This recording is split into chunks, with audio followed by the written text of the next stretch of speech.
에스겔서 37장 1절에서 14절 말씀. 에스겔서 37장 1절에서 14절 말씀입니다. 제가 읽은 성경 지금 구약 1209페이지입니다. 에스겔서 37장 1절에서 14절 말씀. 제가 봉독하겠습니다. 여호와께서 권능으로 내게 임재하시고 그의 영으로 나를 데리고 가서 골짜기 가운데 두셨는데 거기 뼈가 가득하더라. 나를 그 뼈 사방으로 지나가게 하시기로 본즉 그 골짜기 지면에 뼈가 심이 많고 아주 말랐더라. 그가 내게 이르시되 인자야 이 뼈들이 능히 살 수 있겠느냐 하시기로 내가 대답하되 주 여호와의 주께서 아시나이다. 또 내게 이르시되 너는 이 모든 뼈에게 대언하여 이르기를 너희 마른 뼈들아 여호와의 말씀을 들을지어다. 주 여호와께서 이 뼈들에게 이같이 말씀하시기를 내가 생기를 너희에게 들어가게 하리니 너희가 살아나리라. 너희 위에 힘줄을 두르고 살을 입히고 가죽으로 덮고 너희 속에 생기를 넣으리 너희가 살아나리라. 이에 내가 명령에 따라 대언하니 대언할 때에 소리가 나고 움직이며 이 뼈 저 뼈가 들어맞아 뼈들이 서로 연결되더라. 내가 또 보니 그 뼈에 힘줄이 생기고 살이 오르며 그 위에 가죽덮이나 그 속에 생기는 없더라. 또 내게 이르되 인자야 너는 생기를 향하여 대언하라. 생기에 대한 대언하여 이르기를 주 여호와께서 이같이 말씀하시기를 생기야 사방에서부터 와서 이 죽음을 당하는 자에게 불어서 살아나게 하라 하셨다 하라. 이에 내가 그 명령대로 대언하였더니 생기가 그들에게 들어가매 그들이 곧 살아나서 일어나 서는데 극히 큰 군대더라. 또 내게 이르시되 인자야 이 뼈들은 이스라엘 온 족속이라. 그들이 이르기를 우리의 뼈들이 말랐고 우리의 소망이 없어졌으니 우리는 다 멸절되었다 하느니라. 그러므로 너는 대언하여 그들에게 이르기를 주 여호와께서 이같이 말씀하시기를 내 백성들아 내가 너희 무덤을 열고 너희로 거기에서 나오게 하고 이스라엘 땅으로 들어가게 하리라. 내 백성들아 내가 너희 무덤을 열고 너희로 거기에서 나오게 한즉 너희는 내가 여호와인 줄 알라. 내가 또 내 영을 너희 속에 두어 너희가 살아나게 하고 내가 또 너희를 너희 고국 땅에서 두리니 나 여호와가 이 일을 말하고 이룬 줄을 너희가 알리라. 여호와의 말씀이니라. 아멘. 오늘 이 말씀을 보기 전에 이 이스라엘의 역사를 좀 살펴볼 수가 있습니다. 이스라엘의 그 역사는 이 왕국 국가가 제대로 된 때에는 이 사울 왕부터 시작해서 다윗 왕에 거쳐서 이 솔로몬 왕까지는 하나의 나라였습니다. 그런데 이 솔로몬의 죄를 지음으로 말미암아 두 나라로 있는데 한쪽에는 남유다, 북쪽에는 북이스라엘로 이렇게 나누게 되었습니다. 솔로몬의 아들은 르호보암을 통하여서 남유다가 되었고 북이스라엘은 로보암의 부하가 반란을 일으켜서 나라를 세웠었습니다. 이렇게 이 남유다는 이 르호보암으로 통해서 계속해서 이 남유다의 그 끝이 어디냐? 왕 여호야긴이었습니다. 이 왕 여호야긴으로 통하여서 남유다는 바벨론을 의해서 멸망을 하게 됩니다. 이 멸망할 때에 이 여호야긴 왕이 있을 때에 이 에스겔 선지자가 이스라엘을 향해서 예언을 했던 것이 이 에스겔서라는 거죠. 이 에스겔은 유다 왕 이 여호야긴과 함께 이 바벨론에 사로잡히기까지 제사장으로서 역할을 다했습니다. 이 에스겔서 1장 1절 말씀에 보면은 30해째에 되는 말이 있어요. 30해째. 이 30해째라는 말은 이 이스라엘 사람들 중에 레위 사람들이 그 장막에서 봉사할 때 연령이 30대부터 거기서 그 봉사 활동을 할 수 있었습니다. 그래서 이 에스겔 선지자가 30대 된 때부터 그때부터 하나님께서 예언을 하도록 하셨다라는 거죠. 이 에스겔은 예언 활동할 때까지 보면은 예루살렘 멸망 7년 전부터 예언을 하기 시작했다라는 거죠. 그리고 그는 포로의 땅 바벨론에 있으면서도 하나님의 말씀을 대언하였고 이 포로들에게 바벨론으로 포로로 잡혀갔던 이 이스라엘 백성들에게도 계속해서 하나님의 말씀을 대언하였고 말씀을 전하였다는 거죠. 그러나 그들은 이 에스겔의 말을 듣지 않았다는 것입니다. 오늘 이 말씀을 이렇게 잘 살펴보면 이 남유다, 이 바벨론으로 포로로 가게 된 이 여호야긴의 왕이 보면 성경에서는 악을 행하였다라고 말씀을 하고 있어요. 악을 행했다. 요 나이가 18세부터 해가지고 왕이 그 즉위에 올랐어요. 그 18세 이후로부터 3개월을 치리를 했어요. 3개월을 치리하고 바벨론으로 포로로 갔습니다. 이 여호야긴이 18세에 3개월을 다시 들었는데 이 성경은 이 사람을 향해서 악을 행하였다.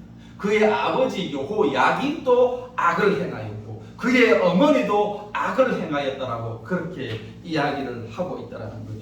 우리가 보면은 뭐 북한에 보면 김일성이 그러면 독재가 되고 김정일이 또 독재가 되고 그 밑에 있는 김정은이 독재가 되고 사람을 죽이는 걸 우습게 생각하는 것처럼 이 여호야긴도 악을 행하는 것에 대해서 그렇게 양심의 가치를 느끼지는 못했다라고 성경은 말씀을 하고 있습니다.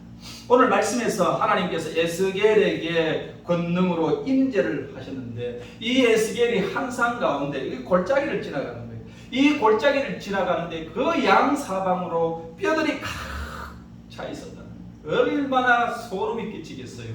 저도 옛날에 공동묘지를 한번 지나가는데 여기에도 공동묘지, 저기에도 공동묘지, 가는 곳마다 공동묘지. 옛날 요즘이야 이렇게 장례 그 이렇게 무덤이 이렇게 예쁘게 되어 있지만 옛날에는 아무 때나 그냥 다 묻었기 때문에 그 공동묘지 보면 꼭 옆에 이렇게 화장터가 꼭 있었어. 그걸 지나갈 때마다 이상한 냄새가 자꾸 나요. 그리고 또 이 공동묘지는 밤에 보면 이렇게 도깨비불이라 해가지고 그런 것들이 좀 있고 소름 끼칩니다. 이 에스겔도 이 뼈들이 가득 차 있는 골짜기를 지났는데 얼마나 그 소름 끼치고 흉흉했겠냐는 거죠. 아무런 무서움만 다가오는, 두려움만 다가오는 이 골짜기를 하나님께서 가라고 했을 때 이 갔다라는 거죠. 그러면서 2절 말씀에 보면은 하나님께서 이렇게 이야기합니다. 나를 그 뼈 사방으로 지나가게 하시기로 본즉 그 골짜기 지면에 뼈가 심이 많고 아주 말랐더라. 3절이군요. 그가 내게 이르시되 인자야 이 뼈들이 능히 살 수 있겠느냐 하시기로 내가 대답하되 주 여호와여 주께서 아시나이다. 하나님께서 에스겔에 이야기합니다. 이 뼈들이 살겠느냐 이야기를 합니다. 질문을 합니다. 그런데 우리 인간적으로 생각했을 때는 이 뼈들이 살지 안 살지 아니 가능성이 없고 가망성이 없다 이거예요. 그래서 이 에스겔은 주저주저하면서 난 잘 모르겠는데 주께서 아시지 않습니까? 라고 그렇게 이야기하는 거예요. 아무런 소망도 없고 항망한 이 뼈들을 보고 살겠느냐라고 물었을 때에 이 에스겔이 주께서 아십니다 라고 그렇게 이야기를 합니다.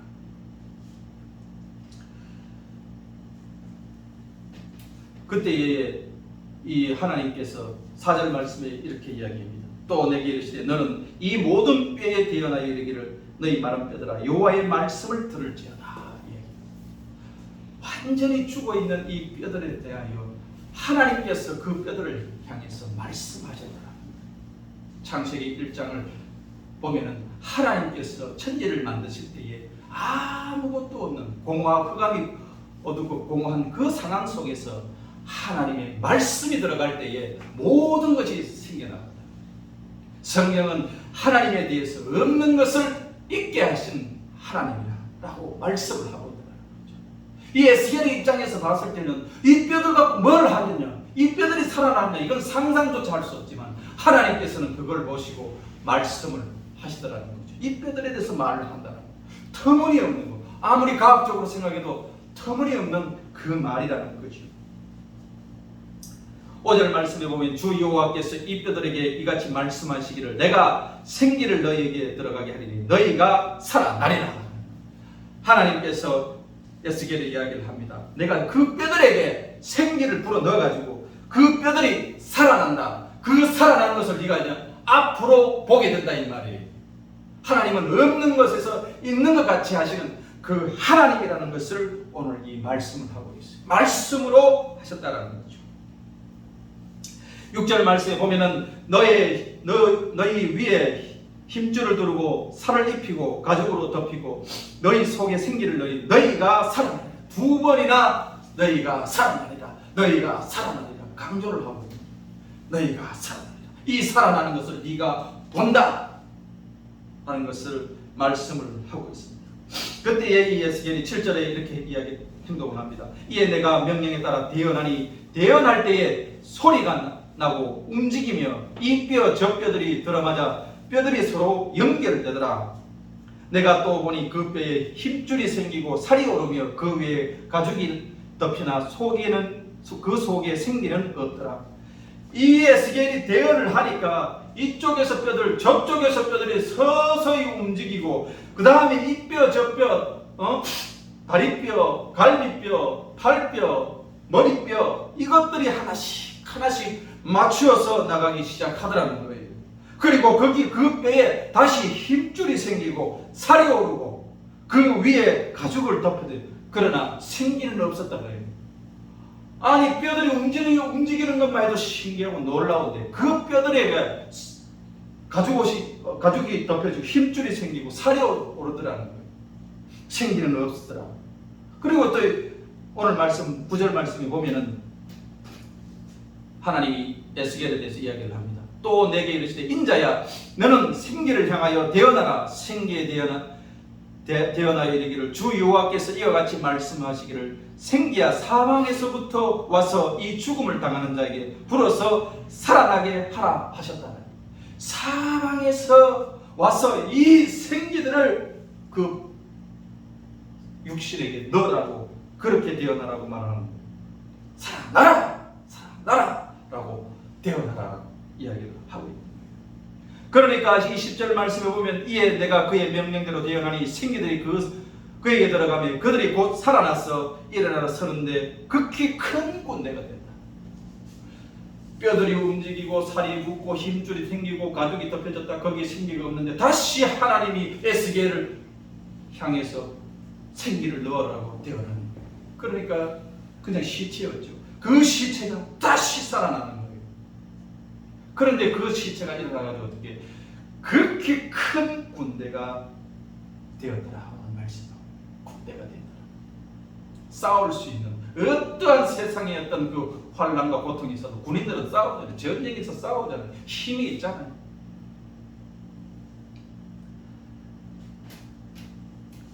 그러면서 11절 말씀에 이렇게 이야기합니다. 또 내게 이르시되 인자야 이 뼈들이 이스라엘의 온 족속이라. 그들이 이르기를 우리의 뼈들이 말랐고 우리의 소망이 없어졌으니 우리는 다 멸절되었다 하느니라. 이 뼈들이 이스라엘 백성들이라는 거죠. 이 이스라엘 백성이라 하는 건 하나님께서 선택된 백성이라는 거예요. 누군가 나를 선택한다. 기업에서 나를 선택한다. 사랑하는 사람이 나를 선택한다. 얼마나 그것이 좋은 일이라는 거예요. 좋은 일인데 이 선택된 이 백성들이 하나님을 떠나고 죄를 짓기 시작하니까 이 마른 뼈들과 같이 다 죽었어요. 메가리가 없더라는 거죠. 이 이스라엘 백성들이 지금 바벨론 포로에 붙들려서 살고 있는 것이 마른 뼈들과 똑같다. 이제부터 내가 이 마른 뼈들을 향하여서 생기를 불어넣고 그 뼈들이 일어나서 사람이 되고 사람이 되어서 곧 큰 군대를 내가 이루게 한다라고 하나님께서 말씀을 하셨다는 거죠. 이 이스라엘 백성들이 이 죽음 가운데 소망이 없는 가운데 하나님께서 에스겔 선지자를 통해서 소망을 불어요. 이 소망을 주시는 그 하나님이 오늘 우리와 함께 하신다는 것을 잊어서는 안 된다는 거죠. 이 말씀을 보면서 우리 인생이 그렇다면 하나님을 떠나는 인생. 창세기 2장에 보면은요, 하나님께서 인간에게 모든 좋은 것을 다 주셨어요. 다 좋은 것을 주시는데 동산 중앙에 있는 선악과를 따먹지 말라. 그것을 먹는 날에는 죽으리라 약속을 했어요. 그런데 이 하와가 뱀에게 꼬심을 받아서 그 선악과를 먹고 아담에게 한 입 먹이고 결국에는 이 에덴 동산을 떠나가게 됐어요. 그 풍족했고 풍성했던 이 에덴의 삶을 종지를 들고 이제는 땀을 흘려야 되고 땅의 가시와 엉겅퀴 속에서 살아야 하는 그 불행한 삶을 살기 시작했다. 그리고 그 다음부터는요, 가인과 아벨이 형제간에 죽이고 살리고 서로 죽이고 살리는 그러한 역사들이 계속해서 반복된다. 그런 속에서 우리는 고민하고 염려, 불안, 초조 가운데 내일을 어떻게 살아야 되나? 아이고, 오늘 사는 것도 힘들고 앞으로 살아갈 것도 막막한 이 고통 가운데, 이 저주 가운데 살아가고 있다는 것이 성경에서 말씀을 하고 있다. 우리 인생입니다. 그런데 예수님께서 이 땅에 오셔가지고 이 저주받은 그 인생, 고통 속에 있는 인생, 죄 속에 있는 인생을 구원하셨다는 거죠. 누가복음 그 4장에 보면은 주의 성령이 내게 임하셨으니 이는 가난한 자들에게 복음을 전하시고 내게 기름을 부으시고 나를 보내사 포로된 자에게 자유를, 눈먼 자를 다시 보게 함을 전파하시며 눌린 자를 자유롭게 하고 주의 은혜를 전파하려 하니라. 예수님께서 오셔가지고 가난한 자에게 그 복음을 전했다. 희망이 없고 소망이 없고 에스겔의 그 골짜기의 마른 뼈들처럼 소망이 없는 인생에게 예수님께서 오셔가지고 가난한 자에게 그 복된 소식을 전하셨다는 거죠. 포로된 자, 죄에 포로된 자, 내가 죄를 안 짓고 싶어도 오늘 제가 죄를 짓고 내일 또 죄를 짓고 계속해서 이 죄의 틀에서 벗어날 수 없는 이 죄에 포로된 자들을 예수님께서 십자가에서 해결해 주셨다는 거죠.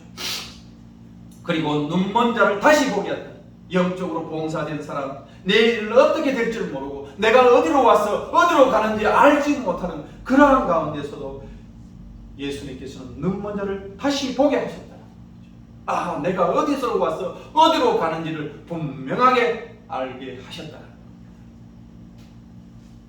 그리고 눌린 자를 자유롭게 하시고 주의 은혜를 전파하려 하시면 눌렸다는 거예요. 마귀가 와서 우리를 죽이려고 한다는 거예요. 도둑이 온 것은 죽이고 멸망하게 하는 것이고 인자가 온 것은 생명을 주되 풍성히 주게 하려 함이라는 거죠.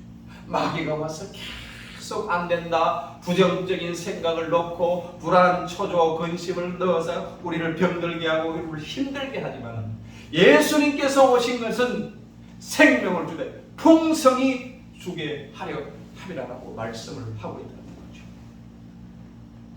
이 마른 뼈들에 힘줄이 생기고 살가죽이 생기고 살아나는 그 역사를 예수님께서 하셨다는 거죠. 예수님께서 우리를 위해서 십자가에서 피 흘리시고 물을 흘리시고 고통 가운데 다 이루었다. 무엇 때문에? 우리를 위해서, 우리의 죄를 위해서 십자가에 돌아가셨다. 그래서 이제는 죄의 노예가 아닌 거예요. 내가 과거에 지었던 죄, 현재에 지었던 죄, 미래에 지었던 모든 추악하고 불의한 것을 다 청산을 하셨다는 거예요. 우리가 우리의 죄를 자백하면 그는 미쁘시고 우루사 우리의 죄를 사할 것이요 모든 불의에서 우리를 깨끗하게 하셨다는 거예요. 이제는 죄에서 그 자유함을 얻게 하셨다는 것이요. 두 번째로는요, 우리가 하나님의 자녀로 분명하게 살아가도록 했다는 거죠. 우리 인생이 어디로 가는지, 어디로 떠나는지 알 수가 없던 나그네 인생과 같다라는 거죠. 그런데 하나님께서는 예수님을 보내셔가 하나님의 자녀로 분명하게 소속을 해 주셨다는 거죠.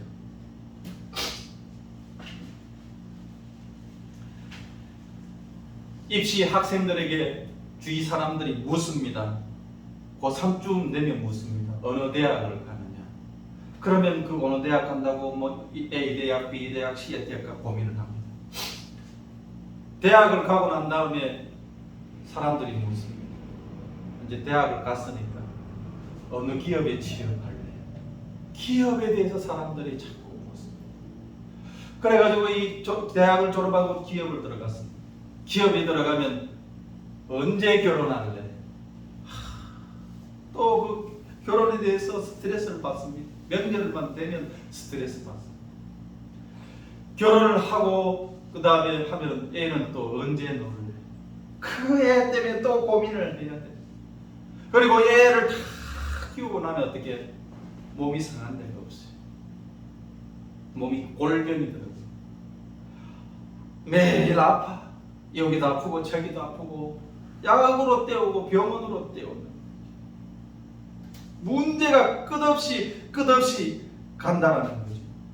제가 이 전도를 하다가 어떤 할머니가 이렇게 있어요. 그 할머니가 발에 기부스를 하고 있는데 이야기를 이렇게 들어봤어요. 자기가 남편을 위해서 이렇게 먹여 살린다는 거예요. 자식도 먹여 살리고 시집장가 다 보내고 남편도 대신 돈도 많이 벌어주고 그랬다는. 자기도 돈도 이렇게 모아놓고 막 좀 신명이 났어요. 힘이 있어요. 그런데 자기가 돈 들 때 가장 아까운 데가 있다는 거예요. 그게 뭐냐면 병원비 들어가는 게 너무 아깝다. 왜? 병원비는 병원 가서 치료를 받았으면 치료로 끝나야 되는데 또 아프고 이거 또 나으면 또 다른 것도 아프고 다리 아프면 배 아프고 배 아프면 머리 아프고 머리 아프면 뭐 팔 아프고 고혈압에 당뇨에 다리가 부러져 가지고 기부스까지 하고 병원비 나가는 게 너무 아깝다. 어찌 보면 그 인생이 병원비를 위해서 태어난 사람일지도 몰라요. 이처럼 이 모든 이 하나 풀면 하나 걱정 생기고 하나 해결하면 또 문제 생기는 것이 인생이라는 거죠. 그런데 하나님께서 우리에게 자녀로 삼아주셔서 하나님의 자녀가 되는 권세를 주셨고 그 권세로서 이 세상의 모든 문제를 해결할 수 있도록 하셨다는 겁니다. 그리고 이 저주와 같은 이 굴레에서 벗어나서 이제는 아브라함의 그 축복을 우리에게 허락하시고요. 그리고 예수를 믿는 자에게 성령을 선물로 주셨다는 겁니다. 우리가 나이가 들면 들수록 이야기할 사람이 없습니다. 이야기할 사람이. 요즘은요. 경로당에 가도 70을 가면 70세 할아버지가 가면 막내라는 거기가 청소예요.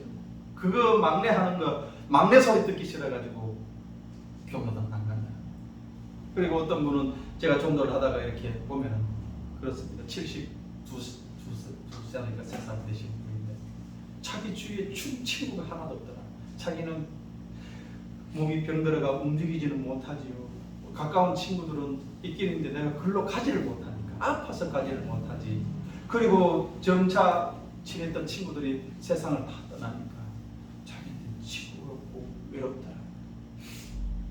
우리 인생을 살다 보면 그런 상황이 맞이할 때도 있습니다. 그러나 예수를 믿게 되면 성령을 선물로 주셔가지고 이 성령이 우리와 함께 하신다는 거예요.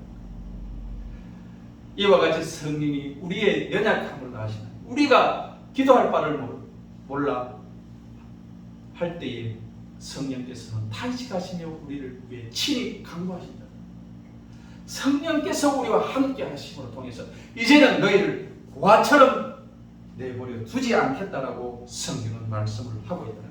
예수를 믿으면 이렇게 외로움이 없다는 거죠. 나이가 들면 들수록 죽음에 대한 그 두려움이 있습니다. 아유, 문 밖에서 저승사자가 나를 기다리고 있는 것이 너무너무 고통스럽고 눈만 뜨면 창 밖에서 저승사자가 나를 손짓하고 있으면요, 죽음에 대한 두려움과 공포가 얼마나 심한 줄 모릅니다. 그런데 이 죽음의 공포, 죽음의 이 두려움을 예수님께서 십자가에서 해결해 주셨다는 거죠. 나는 부활이요 생명이니 나를 믿는 자는 죽어도 살겠고 살아서 믿는 자는 영원히 죽지 않으리라. 영원히 죽지 않는다고 말씀을 하고 있다는 거죠. 이런 죽음의 공포, 죽음의 두려움에 대해서 벗어날 수 있도록 해 주셨다는 거죠. 그리고 마지막으로 예수님께서는 우리에게 건강의 축복을 주셨다는 거예요. 그가 찔리면 우리의 허물을 위하여, 그가 상하면 우리의 재앙이 나며, 그가 징계를 맞음으로 평안을 누리고, 그가 채찍을 맞음으로 나음을 입었다. 그가 채찍을 맞음으로 나음을 입었다라고 말씀을 하고, 우리에게 하나님께서는 건강하기를 원하는 거예요. 예수님께서 채찍을 맞음으로 우리가 나았다고 했으니까 낫기를 원하고 건강하기를 원하는 것이 예수님의 마음이요 하나님의 그 마음이라는 거죠. 왜? 하나님이 참 부모가 자식이 아픈 걸 좋아하는 부모는 아무도 없습니다. 자식이 아프면 같이 아프냐? 너 아프냐? 나도 아프다. 자식이 안 아프기를 원하는 것이 부모 마음이 있듯이 하나님께서도 우리가 아프는 것을 원하지 않는다. 그래서 예수님께서 십자가에서 몸짓고 피 흘리서 나의 죄와 나의 인생을 모든 것을 책임지기 위해서 끝까지 참으시면서 다 이루었다라고 말씀을 하셨다. 인생의 모든 문제를 예수님께서는 십자가에서 해결해 주셨다는 겁니다.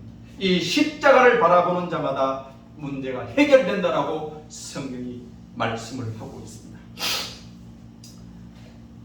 이 십자가를 바라볼 때 우리의 영혼이 생기가 넘치고 소망이 넘치고 에스겔의 그 마른 뼈들이 살아나는 것처럼 우리의 영혼이 살아나는 역사가 이룰 줄로 믿습니다. 기도하겠습니다.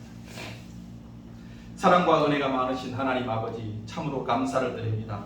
이 시간도 하나님께서 함께하여 주시고 또한 붙잡아 주심을 감사합니다. 이 말씀을 통하여서 에스겔 골짜기의 뼈들이 살아난 것처럼 우리의 인생에서 주님이 나와 함께하심을 통하여서 생기가 있고 큰 군대를 이루어 이 세상을 싸우며 이길 수 있도록 주께서 역사하여 주옵소서.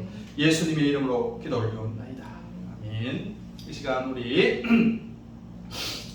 예수를 믿다가 타락한 사람이 있습니다. 이 시간 우리 저희를 따라했으면 좋겠습니다. 예수님, 저는 죄인입니다. 예수님, 저희 죄를 위해 십자가의 죽으심을 믿습니다. 십자가의 보혈로서 저희를 용서해 주세요. 이제부터 예수님을 마음에 모시고 살겠습니다. 예수님의 부활, 영생, 소망을 믿고 살아가겠습니다. 예수님의 이름으로 기도합니다. 아멘. 이 시간 우리 한번 다 같이 기도하도록 하겠습니다. 사업에 문제 있는 사람 가슴이 얹고요. 가정에 문제 있는 사람 가슴에 손을 얹고, 아픈 곳에 있는 사람 우리 다 합심해서 아픈 곳에 손을 얹고 기도하도록 하겠습니다. 사랑과 은혜가 많으신 하나님 아버지, 참으로 감사를 드립니다. 너무나 부족한 가운데서 우리와 함께하여 주시고 우리와 동행하여 주심을 감사합니다. 예수님께서 우리를 위해 십자가에 돌아가시고 십자가에서 모든 것을 이루시는 그 예수님의 그 십자가를 이 시간 바라보기를 원합니다. 하나님께서 해결하여 주시고 하나님께서 역사하여 주시고 하나님께서 채워주시옵소서. 아버지 하나님, 사업에 문제 있는 사람 아버지 하나님 이 시간도 간절하게 기도합니다. 하나님께서 해결하여 주시고 붙잡아 주시옵소서. 아버지 하나님이 아브라함의 축복이 임할 수 있도록 주께서 역사하여 주시고 성령께서 도와주시옵소서. 시간도 아버지 하나님이여 가정의 문제를 놓고 기도할 때에 아버지 하나님 해결하여 주시옵소서. 주님께서 가셔서 사랑으로서 서로 화해하게 하여 주시고 주님이여 주님의 그 사랑으로 통하여서 주님의 보혈로 통하여서 가정이 화목될 수 있도록 주께서 역사하여 주시옵소서. 이 시간도 하나님이여 간절하게 기도합니다. 아버지 하나님이여 아픈 곳이 있는 사람을 위해서 간절하게 기도합니다. 하나님께서 도와주시옵시고 아픈 곳마다 주님께서 치료하여 주시옵소서. 믿는 자에게 이런 표적들이 따르니 귀신을 쫓아내며 세방언을 말하며 무슨 독을 마실지라도 해를 당치 아니하며 병든 자에게 손을 얹은 즉 그 나음을 얻는다고 예사오니 이 시간 아픈 곳에 손을 얹습니다. 주님께서 치료하여 주시고 주님의 보혈로서 깨끗하게 치료하여 주시옵소서. 나사렛 예수의 이름으로 명하노니 더러운 귀신은 떠나갈지어다. 떠나갈지어다. 치료함을 받을지어다. 통증은 사라질지어다. 주님의 보혈로서 깨끗하게 치료하여 주시옵소서. 주님께서 도와주시옵소서. 새 사람이 되게 하여 주시옵소서. 예수님의 이름으로 기도 올리옵나이다. 아멘. 편두통으로 고생하는 분이 나왔습니다. 눈이 침침하고 잘 보이지 않는 사람을 주님께서 고쳐주셨습니다. 그리고 턱이 아파서 먹을 것을 제대로 씹지 못하는 사람을 주님께서 고쳐주셨습니다.